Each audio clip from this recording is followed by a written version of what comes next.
just off the top of your head, Joe Biden is out there predicting what day the Russians are going to war with the Ukraine. I mean, on about 5 different levels, I don't understand that. No, I don't either. I thought your monologue was right on target.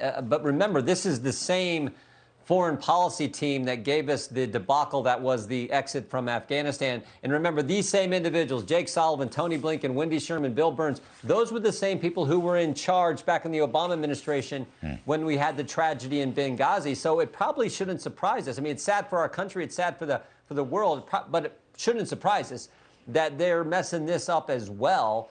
You're right. We need sanctions. They should have been on right away. But when you start from the wrong, when you start from the wrong perspective, right from the get-go, projecting weakness from the Oval Office and giving in on this Nord Stream pipeline to Putin, I think from that point on, it's been all downhill. That's why you can't start and project weakness like this administration seems to do every single day. Yeah, I mean, you get back to years ago what we used to call the U.S. as a paper tiger. I mean, I think that stuff started under the Carter administration. And, of course, the similarities between Biden and Carter are regrettably quite numerous. And it revolves around energy, as you rightly put energy. You take the right energy policy because energy is the key to the economy. It's a key to it's why inflation is so high, because it runs through our entire economy. So, yeah, when you start from the wrong perspective and the wrong starting point on energy, you get these problems. And, of course, we didn't have this under President Trump because President Trump and Secretary of State Pompeo projected strength from the Oval Office, from the White House, all the time. Yes, they did. Hillary Clinton is in town giving a speech actually just around the corner, I'm told. I have a tweet from her that will interest you regarding the latest revelations from John Durham. The quote is, "Trump and Fox are desperately spinning up a fake scandal to distract from his real one." So it's a day that ends in something, The more his misdeeds are exposed, the more they lie. Okay, so she's saying we're just it's a coin of phrase, trumping this up. But on the other hand, the Durham, I want to get your take on the Durham story because, the Durham thing, I think, shows with great clarity Trump really was spied on. People said he was crazy when he talked about that. At the Trump Tower, Jim, at his one of his apartment buildings on the West Side where he did not live. But then even worse, is this internet guy got into the executive office of the president, into the White House, which is very serious businesses. I mean, you're talking felonies and treason and Lord knows what. What do you make of this? And I want to add the player, Jake Sullivan, right? The national security advisor who was putting out this crap, and now he's negotiating with the Russians, for heaven's sakes. Yeah. No, I think the first takeaway is we were right about this all along. President Trump was right when he said in 2017 he was being spied on. Bill Barr said it in 2019. He said spying took place and there was a basis for his concern about the spying. So, and each time that those statements were made, the press and the Democrats, oh, no, that's not true. Well, we knew it was true. And now, of course, Durham has more than confirmed that. And he's pointed out the fact that it goes right to the Clinton campaign.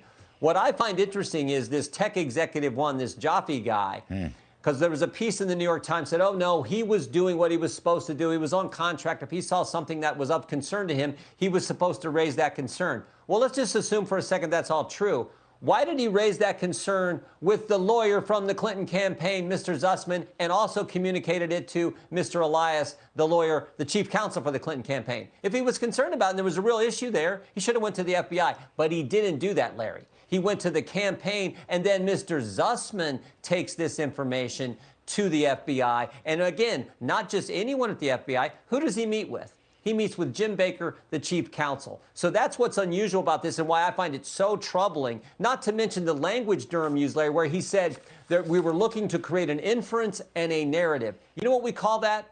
We call that framing someone. They were trying to frame the president of the United States, and it goes right to the Clinton campaign as evidenced by the filing from Mr. Durham last Friday. Now, with all that, this guy, Jake Sullivan, helped to sell that. He was out there marketing that. Okay, he says, this is the most direct link yet between Donald Trump and Moscow, blah, blah, blah, blah. And then he says, I love this. He said this publicly. Computer scientists have apparently uncovered a covert server linking the Trump organization to a Russian-based bank. Well, that's what you just described. That's this guy, Jaffe. He's no computer scientist. He was engaged in that. He had servers. He could infiltrate the internet, and he went right into these Trump places, including the White House after the election. And this guy, Sullivan, is out selling it. My guess is, Jim Jordan, Sullivan helped to sell it to the FBI. Sullivan helped to sell it to the CIA. You know, he helped to sell it to the DNI as well, because he was a foreign policy guy. I'll bet you he was out there marketing it. Now, that's a problem, isn't it?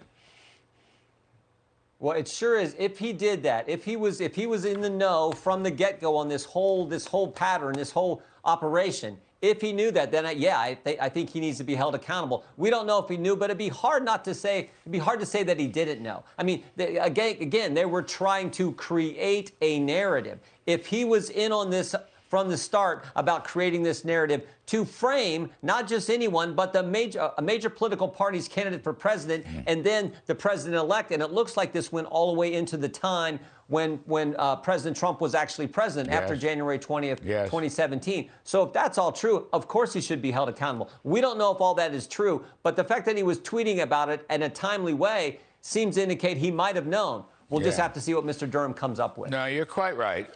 He gets a fair trial, although they never give us a fair trial. But he kept using this phrase, computer scientist. You know, computer scientist, sure looks suspicious. My keister. How's that? Yeah. Jim Jordan, you really have to come. You got to come around more often. This is such a pleasure to interview. We will. We will. Thank you, sir.